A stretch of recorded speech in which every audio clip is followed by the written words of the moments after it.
श्री महाप्रज्ञ गुरवे नमः।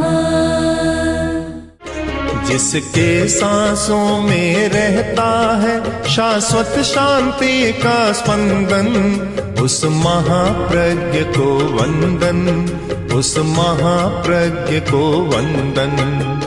सत्य अहिंसा अनेकांत को अर्पित जिसका तन मन, उस महाप्रज्ञ को वंदन, उस महाप्रज्ञ को वंदन।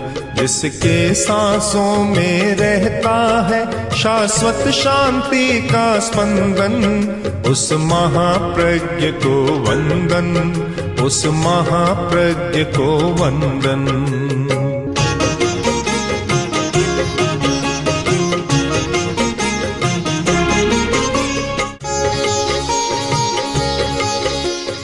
नमो अरहंताणम, नमो अरहंताणम।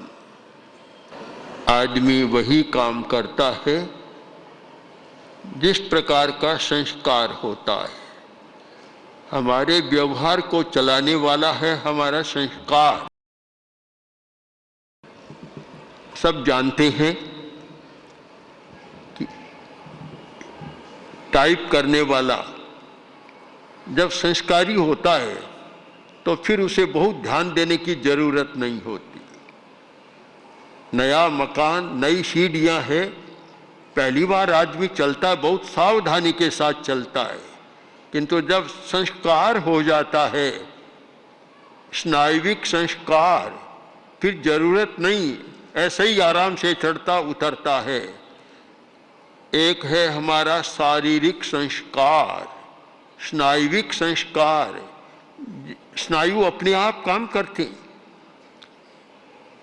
आपके सामने थाली परोस दी, भोजन पड़ा है और अब आपको खाना है, सोचना नहीं पड़ता।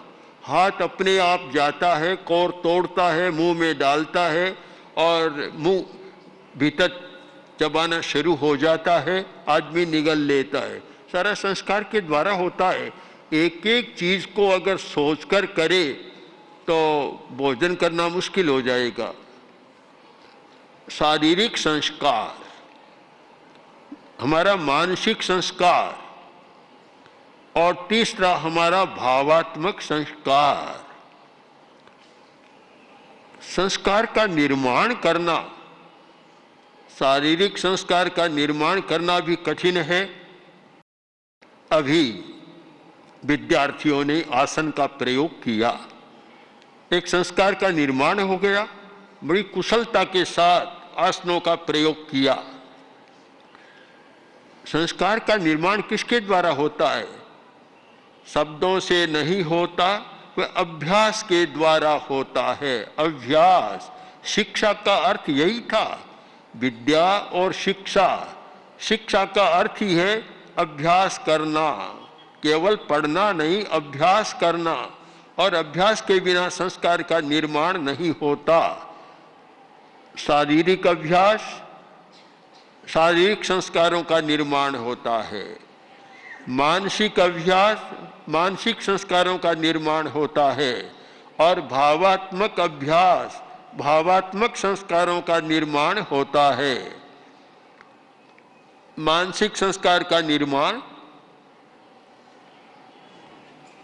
मन के अनेक काम हैं। स्मृति, हर विद्यार्थी स्मृति चाहता है, पर स्मृति का भी एक संस्कार होता है। और हमारे शरीर के कुछ भाग ऐसे हैं जिनको अभ्यास दिया जाए तो हमारी स्मृति अच्छी रह सकती है। हमारी ये टेम्पल, कनपटियाँ ऐसा स्थान है, इसको अच्छा अभ्यास दिया जाए तो स्मृति बढ़ जाती है। हम लोग पीले रंग का ध्यान कराते हैं और कनपटियों का भी ध्यान कराते हैं। यहाँ के स्नायुओं को, ज्ञान तंतुओं को अभ्यास दिया जाए तो स्मृति का बहुत अच्छा विकास हो सकता है। अभ्यास के द्वारा काफी परिवर्तन किया जा सकता है। आज जो स्वास्थ्य की समस्या है इसीलिए है कि हमारा शारीरिक अभ्यास छूट गया। शरीर को अभ्यास नहीं देते। जिस अवयव को आप अभ्यास नहीं देंगे वह अवयव निष्क्रिय होता चला जाएगा और धीरे धीरे अपना काम करना बंद कर देगा। रोज अभ्यास देते रहो, काम करेगा। एक कहावत है कि घोड़ा फेरे, घोड़ा है बंधा हुआ है, अगर आप उसको टहलना शुरू नहीं कराएंगे, घुमाएंगे नहीं, फिराएंगे नहीं, तो घोड़ा निकम्मा हो जाएगा। उसको जितना अभ्यास देना जरूरी है अभ्यास दें, वह सक्रिय रहेगा। हमारी सक्रियता के लिए जरूरी है काम। हार्ट को भी अभ्यास देना होता है, लीवर को भी अभ्यास देना जरूरी है, स्प्लीन को भी अभ्यास देना जरूरी है, आंतों और किडनी को भी अभ्यास देना जरूरी है। हमारी जो सारी आसन की प्रक्रिया इसीलिए है कि आदमी स्वस्थ रह सके और हर अवयव को अभ्यास दे सके। अभ्यास देने का अर्थ है उसके प्रति हमारी सहानुभूति। छोटा बच्चा होता है, सहानुभूति नहीं मिलती तो वह भी उदास हो जाता है। तो बेचारे अवयव हैं, इनकी ओर हम ध्यान न दें तो वे भी उदास होकर अपना काम करना बंद कर देते हैं। पहली बात है जो योग का है आसन, यानी शारीरिक अभ्यास, स्नायुविक अभ्यास, हमारे स्नायुओं को सक्रिय रखना। अगर आप स्नायुओं को सक्रिय रखें तो आप 100 वर्ष के हो जाएं तो भी आपकी आवाज़ में अंतर नहीं आएगा। अगर आप शरीर को ठीक अभ्यास दें तो आपकी काम करने की शक्ति कम नहीं होगी। बहुत लोग जल्दी बूढ़े बन जाते हैं और इसीलिए बनते हैं कि वे कभी शरीर को अभ्यास देना नहीं जानते और अभ्यास देने का क्रम भी नहीं करते। बस पड़ा रहना अच्छा मानते हैं, आलस्य में प्रमाद में पड़े रहते हैं और ये मानते हैं कि आराम ही सबसे अच्छा है। पर पता नहीं कि आराम जो नारा था आराम हराम, सचमुच शरीर को तो हराम बना देता है आराम। शरीर को अभ्यास देना, शारीरिक अभ्यास, शारीरिक विकास। दूसरी बात है मन को भी आराम न दे, विकास दे। पहले तो ये धारणा थी कि 60 का हुआ कि बुद्धि सठिया गई, विज्ञान ने इस धारणा को झुठला दिया है। ये धारणा सही नहीं है। अब धारणा यह है कि जो व्यक्ति मस्तिष्क से काम लेता रहेगा वह कभी बूढ़ा नहीं होगा, उसकी क्रिया शक्तियां बढ़ती जाएगी। और जो मस्तिष्क से काम लेना बंद कर देगा, गहरा चिंतन नहीं, कल्पना नहीं, स्मृतियां नहीं, सारा काम बंद कर देगा, वह जल्दी बूढ़ा बन जाएगा। मानसिक अभ्यास, मन का एक काम है स्मृति। आप अभ्यास करें आपकी स्मृति बढ़ जाएगी। मन का एक काम है कल्पना, कल्पना करते रहें, कल्पना की शक्ति का विकास होगा। और जिस व्यक्ति में, जिस समाज में, जिस राष्ट्र में कल्पना की शक्ति का विकास नहीं होता वह आगे नहीं बढ़ सकता। पहले तो हम कल्पना ही करते हैं और कल्पना के द्वारा फिर उसको क्रियान्वित करते हैं, काम आगे बढ़ता है। बहुत जरूरी है कल्पना शक्ति का विकास। कल्पना का एक रूप बनता है संकल्प, उसी का सघन रूप है संकल्प, दृढ़ निश्चय। जिसमें दृढ़ निश्चय नहीं होता, संकल्प नहीं होता, वह बहुत सफल नहीं हो सकता। अगर आपका संकल्प मजबूत है, दृढ़ निश्चय है, तो आप सफलता में शंका न करें। वही व्यक्ति असफल होते हैं जिनका संकल्प लच्चर होता है, कमजोर होता है और दृढ़ नहीं होता। एक हमारी बहुत बड़ी शक्ति है दृढ़ निश्चय करना, संकल्प शक्ति का विकास करना। उपनिषद में कहता है संकल्प जा सृष्टि। सृष्टि का विकास किससे हुआ? संकल्प से हुआ। हम सृष्टि का अर्थ ले निर्माण। जो भी निर्माण होता है हमारी संकल्प शक्ति के द्वारा होता है। तो जो विद्यार्थी आगे बढ़ना चाहता है, विकास करना चाहता है, सफल होना चाहता है और कुछ कर गुजरना चाहता है, उसके लिए बहुत जरूरी है कि विद्यार्थी जीवन से ही उसकी संकल्प शक्ति का विकास हो जाए। संकल्प का विकास, संदेह न रहे, संशय न रहे। जब ये संशय रहा कि मैं काम करने जा रहा हूँ, होगा या नहीं होगा, मान लो नहीं होगा। जब काम शुरू करते हैं ये मत सोचे कि होगा नहीं होगा, इस भाषा में सोचे कि अवश्य होगा, इसमें कोई संदेह नहीं, मैं अवश्य सफल बनूंगा। आप सफल बन जाएंगे। तो मानसिक अभ्यास, मन को बार बार अभ्यास दें। अभी आप लोगों ने अभ्यास दिया कि मैं शक्तिशाली हूं, इस अभ्यास को बढ़ाएं, सचमुच आप शक्तिशाली बन जाएंगे। मैं स्वस्थ हूं, स्वस्थ बन जाएंगे। बहुत सारी बीमारियां हमारी मानसिक दुर्बलता के कारण पैदा होती है। सब बीमारियां शरीर की बीमारियां नहीं होती, कुछ बीमारियां शरीर की होती हैं, और जो बड़ी बीमारियां मानी जाती है वे शरीर की नहीं होती। मेडिकल साइंस में एक शब्द नया आ गया, साइकोसोमेटिक। जो साइकोसोमेटिक डिजीज है वे शरीर की बीमारियां नहीं, वे मनोकायिक बीमारियां हैं। अगर आप चाहें कि मुझे स्वस्थ रहना है तो शायद डॉक्टर की शरण में जाने की कम जरूरत पड़ेगी। आप अपने शरीर से स्वयं स्वास्थ्य प्राप्त कर लेंगे। हमारे शरीर में यह शक्ति है कि हम स्वस्थ रह सकते हैं, और मन की यह शक्ति है कि वह शरीर को स्वस्थ बना सकता है। हम इस शक्ति को भुला देते हैं, इसीलिए डॉक्टर बढ़ रहे हैं, हॉस्पिटल बढ़ रहे हैं, दवाइयाँ नई नई आ रही है, आदमी बीमार भी हो रहा है। और आजकल तो छोटी छोटी अवस्था में इतने हार्ट फेल हो रहे हैं। विद्यार्थियों को प्रारंभ से ही सावधान रहना है कि हार्ट जिसकी शक्ति है कि 100-200 वर्ष तक काम कर सकता है, इतनी बड़ी शक्ति है, हम अपनी मानसिक दुर्बलता के कारण उसको वीक बना देते हैं, दुर्बल बना देते हैं और समस्या पैदा करते हैं। मानसिक अभ्यास, रोज मन को अभ्यास देना, और भावात्मक अभ्यास, भाव शुद्धि का प्रयोग करना, विधायक भाव, पॉजिटिव थिंकिंग, पॉजिटिव एटीट्यूड, विधायक भावों का, विधायक चिंतन और विधायक अभिवृत्ति का विकास करना, इसका रोज अभ्यास दें तो आप विश्वास करें आपको कम से कम शायद डॉक्टर को बुलाना पड़ेगा, न भी पड़े कम पड़ेगा तो कम से कम मानसिक प्रसन्नता रहेगी और कार्य में भी सफलता मिलेगी। हमें तीनों प्रकार के संस्कारों का निर्माण करना है, शारीरिक संस्कार, मानसिक संस्कार और भावात्मक संस्कार, और निर्माण होगा अभ्यास के द्वारा। शारीरिक अभ्यास अच्छा होगा, शारीरिक संस्कारों का निर्माण होगा। मैंने देखा है एक स्वीडन से एक व्यक्ति का पत्र आया आचार्य तुलसी के पास। आचार्य तुलसी जो हमारे गुरु, उनके पास पत्र आया, हम लोग वहीं थे।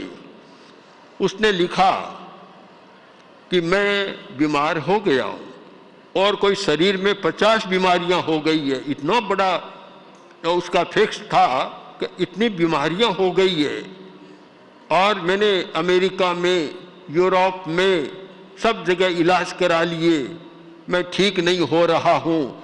मेरे मित्र ने जो आपके पास आया था, जिसने प्रेक्षा ध्यान का प्रयोग किया था, उसने सुझाव दिया है कि भाई तुम्हें कोई बचा सकता है तो आचार्य तुलसी बचा सकते, और कोई अभी बचाने वाला नहीं है। अब मैं आपकी शरण में आया हूँ और मुझे लगता है कि जीवन ज़्यादा नहीं है। शायद घोषणा की थी कि सितंबर तक जीवन रह सकेगा, घोषणा है यह उसकी, आप मुझे बचाइए। हमने वह सारा पढ़ा, देखा, और इतनी करुणा के साथ उस व्यक्ति ने विनम्रता के साथ लिखा था। आचार्यवर ने आदेश दिया 2 समणियों को जो लंदन में थी कि जाओ और उस व्यक्ति को प्रेक्षा ध्यान का प्रयोग कराओ, और वह समणी भी हमारे पास यही विद्यमान है। शायद आइए कि मंगल प्रज्ञा अभी यही है, जो अभी अमेरिका फिर जाने वाली है 14 तारीख से। वे गई 2 समणियाँ, उन्होंने प्रयोग कराया। प्रयोग के बाद वह व्यक्ति वहाँ का बड़ा व्यक्ति था, और जो हार्बल एकेडमी उसका अध्यक्ष था, बहुत बड़ा अरबों का व्यापार करने वाला व्यक्ति था। कुछ दिन बाद उसका पत्र आया कि आचार्य जी आपने मुझे बचा लिया और मैं 50% स्वस्थ हो गया हूँ। अरे मुझे आशा कि मैं बिल्कुल स्वस्थ हो जाऊंगा। न कोई दवा दी, न कोई शल्य क्रिया की, कोई उपचार नहीं किया, केवल संकल्प शक्ति, प्रेक्षा ध्यान और उसके लेस्या ध्यान, आभा मंडल के पवित्रीकरण के प्रयोग कराए और व्यक्ति स्वस्थ हो गया। आप भी माने, आप जो जीवन विज्ञान का प्रयोग सीख रहे हैं, कर रहे हैं, यह मान ले कि इसके द्वारा आप स्वस्थ भी रह सकेंगे, मन भी स्वस्थ रहेगा, संकल्प शक्ति मजबूत रहेगी, मनोबल मजबूत रहेगा और भाव विशुद्ध रहेंगे, पॉजिटिव रहेंगे। ये नकारात्मक ईर्ष्या, द्वेष, ऐसे मलिन भाव नहीं आएंगे और एक अच्छे व्यक्तित्व का निर्माण होगा। हम सर्वांगीण व्यक्तित्व की कल्पना करते हैं जीवन विज्ञान के द्वारा, और हमारा सर्वांगीण व्यक्तित्व का कंसेप्ट यह है कि शारीरिक स्वास्थ्य, मानसिक स्वस्थ, भावात्मक स्वस्थ, इन तीनों दृष्टियों से जब व्यक्ति स्वस्थ होता है, उसका सर्वांगीण व्यक्तित्व का विकास हो सकता है। केवल बौद्धिक विकास हो गया, वह कोई सर्वांगीण व्यक्तित्व का विकास नहीं है। सर्वांगीण व्यक्तित्व के विकास के लिए शारीरिक विकास, मानसिक विकास, भावात्मक विकास और साथ साथ में बौद्धिक विकास, चारों की जरूरत है। तो मैं विश्वास करता हूँ कि ये जीवन विज्ञान का प्रयोग चला है और सुरेश जी ने और यहाँ के कार्य समिति के लोगों ने और महाराष्ट्र सरकार ने जो 3 जिलों के लिए जो निर्देश किया है, चल रहा है और देख रहा हूँ कि परिणाम भी अच्छे आ रहे हैं। विद्यार्थियों में एक शक्ति का संचार हो रहा है, अच्छे परिणाम आ रहे हैं। मैं आपसे दूसरी बात कहूँ, कैलाश विजय वर्गीय जो बैठे हैं, मध्य प्रदेश में जीवन विज्ञान को आगे बढ़ाने में इनका बड़ा योग रहा है। अब सुरेश जी को तो एक अतिथि के नाते मंत्री या और कुछ कहना पड़ा, मैं तो इनको न मंत्री मानता हूँ न और कुछ मानता हूँ। सबसे बढ़िया कार्य करता है मेरी दृष्टि में। इतना काम किया है, इतने समर्पण के साथ किया है कि एक अच्छा कार्यकर्ता, और शायद कठिनाइयों में किया, कुछ कठिनाइयाँ भी सामने थी, फिर भी इतना अच्छा काम किया।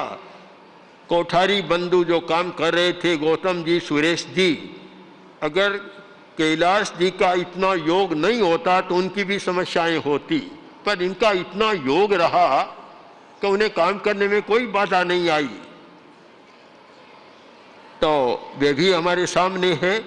उन्होंने जब महापौर थे, अब पता नहीं क्या है, मुझे पता नहीं है, जब महापौर थे उस समय सारे महानगर पालिका के विद्यालयों में इन्होंने इतना व्यापक स्तर पर जीवन विज्ञान का प्रयोग कराया, तो उससे बहुत काम आगे बढ़ा। तो अब हमारे लिए तो ये कोई नए आदमी नहीं है, पुराने हमारे कार्यकर्ता ही मानता हूँ मैं तो इनको, और इतनी श्रद्धा भक्ति श्रद्धा के साथ काम करते हैं। अभी जब आए थे सूरत में, हमारा चतुर्मास था और वहाँ झाबुआ जिला के आदिवासी विद्यार्थी आए थे। मुझे बड़ी प्रसन्नता हुई कि आदिवासी विद्यार्थियों, 100 की संख्या में विद्यार्थी आने वाले ज़्यादा थे, पर इतना वहाँ संभव नहीं था व्यवस्था की दृष्टि से। 100 विद्यार्थी आए। मैंने उनसे पूछा कि बोलो तुम प्रयोग कर रहे हो, क्या परिवर्तन आया? एक बोला कि पढ़ाई में मन नहीं लगता था, अब मन लगने लग गया। इतने में उनके शिक्षक खड़े थे, बोले कि हमारे विद्यालय 8 घंटा में 1 घंटा ही पूरे नहीं रहते, आते और भाग जाते, बस आते बैठते और भाग जाते, उनका मन ही नहीं लगता था। अब विद्यालय भरे रहते हैं। एक से पूछा, बोलो तुम में क्या परिवर्तन आया? कि मेरा गुस्सा कम हो गया, मुझे गुस्सा बहुत आता था, लड़ाई झगड़ा बहुत करता था, अब घर में शांति हो गई। तो घर वाले भी, उनके अभिभावक बोले आजकल हमारे घर में बड़ी शांति है, लड़ाई झगड़ा नहीं हो रहा है सारा। इस प्रकार के परिवर्तन की बात सुनी। एक बोला मेरी स्मृति बढ़ गई, एक बोला कि मेरा एक अंतर का विकास हो रहा है। आदिवासियों के सारे ये संस्मरण सुनकर मुझे बड़ी प्रसन्नता हुई कि काम अच्छा हो रहा है, कोठारी बंधु कर रहे हैं। और उसके पीछे पृष्ठभूमि में यह सारा महापौर का काम हो रहा है। उस समय की बात कह रहा हूँ, महापौर का काम हो रहा है और एक आदिवासियों में परिवर्तन आ रहा है। मैं तो मानता हूँ जो पिछड़े जातियाँ, पिछड़े वर्ग, निम्न वर्ग अभी तक हैं जिनका विकास नहीं हुआ, उनका विकास किया जाए। मैंने रमेश जी से कहा था कि देखो तुम लोग कुछ करना चाहते हो, हम आ रहे हैं जलगांव में और तुम्हारी इच्छा कुछ करना है तो एक जीवन विज्ञान के ऐसे इंस्टीट्यूट का निर्माण करना है कि जहाँ कम से कम 100 आदिवासी विद्यार्थियों को आगे बढ़ाने का रहे, और चलेगा पर कम से कम 100 आदिवासी विद्यार्थियों को तो वहाँ विकास करना है, उनको आगे बढ़ाना है। इन लोगों ने संकल्प भी किया है कि हम ऐसा करना है। तो अगर हम जो अविकसित है उनको विकास की दिशा में ले जाएं और उनको और आगे बढ़ाएं और उनके जीवन का निर्माण करें तो अपराध कम होगा, हिंसा कम होगी, आतंक कम होगा, सारी स्थितियों में परिवर्तन होगा। और ये कुछ भी न करें, केवल धर्म के गुण गाएं, अहिंसा के गुण गाएं, बखान करते रहे, अनंत काल तक करो, कोई विशेष परिवर्तन लाभ होने वाला नहीं है। इसलिए हमें कारणों पर विचार करना है और जीवन विज्ञान के द्वारा और इसके साथ अहिंसा प्रशिक्षण के द्वारा किस प्रकार व्यक्ति का सर्वांगीण विकास और विधायक विकास किया जा सकता है। आज विद्यार्थियों के प्रयोग को देखा, पहले महास्तमन ने देखा था, मैं बाद में आया, महास्तमन ने भी खूब प्रशंसा की कि बहुत अच्छा हो रहा है। मैंने फिर आंखों से देखा ये कर रहे थे। मैंने एक बार तो कहा कि थोड़े ठहर जाओ, कैलाश जी आ रहे, बाद में करना, पर रेल की या ट्रेन की देरी हो गई आने में, इसलिए कुछ किया और कुछ बाद में भी हुआ। मुझे प्रसन्नता है कि हमारे प्रशिक्षक ने भी काफ़ी श्रम किया है, हमारे शिक्षकों ने भी काफ़ी किया है और विद्यार्थियों ने तन्मयता से उसको पकड़ा है। और मैं तो मानता हूँ हमारी भारत की बहुत पुरानी विद्या योग विद्या, जिसके द्वारा व्यक्तित्व को बदला जा सकता है, और इसको भुलाकर भारत ने बहुत बड़ी भूल की है। आज अगर उस भूल को हम सुधार रहे हैं और उस योग विद्या के द्वारा एक जीवन का पुनर्निर्माण कर रहे हैं तो हमारे लिए भी प्रसन्नता की बात और आपके लिए भी प्रसन्नता की बात। और इस प्रसन्नता के साथ हम पूरे वातावरण को प्रसन्न बना सके, बड़ी प्रसन्नता होगी। आज मैं संपन्न करूँ एक बात, मेरे पास जो पुलिस के जवान जो आसपास रहते आए थे, मैंने उनसे कहा कि आप लोग बहुत तनाव में रहते हैं क्योंकि पुलिस का काम ही ऐसा है। आप लोग भी जब एक अवसर मिला है तो रात्रि के समय आधा घंटा हमारे मुनि जी के पास ध्यान का प्रशिक्षण लें, जिससे दिन में जितना तनाव आया सोने से पहले सारा रिलीज कर दे, शांति के साथ जीवन जी सके। तो एक बहुत बड़ा काम होगा। और ऐसा सूरत में जो हमारे पुलिस अधीक्षक थे उन्होंने इस बात को समझा और जो टंडन और दोनों ने तो प्रयोग किया। 100 पुलिस के जवान दिनों तक प्रशिक्षण लिया और उन लोगों ने बड़ा अच्छा अनुभव किया कि हमें बहुत शांति का अनुभव हो रहा है। तो वह जीवन विज्ञान केवल विद्यार्थियों के लिए नहीं, विद्यार्थियों के लिए, शिक्षकों के लिए और अभिभावकों के लिए, सबके लिए एक शांतिपूर्ण सह अस्तित्व और शांतिपूर्ण जीवन जीने का मंत्र है। इस पर सब लोग गहराई से विचार करेंगे। ओम ओम श्री महाप्रज्ञ गुरवे नमः। गुरवे नमः, गुरवे नमः। ओम श्री महाप्रज्ञ गुरवे नमः। गुरवे नमः, गुरवे नमः। ओम श्री महाप्रज्ञ गुरवे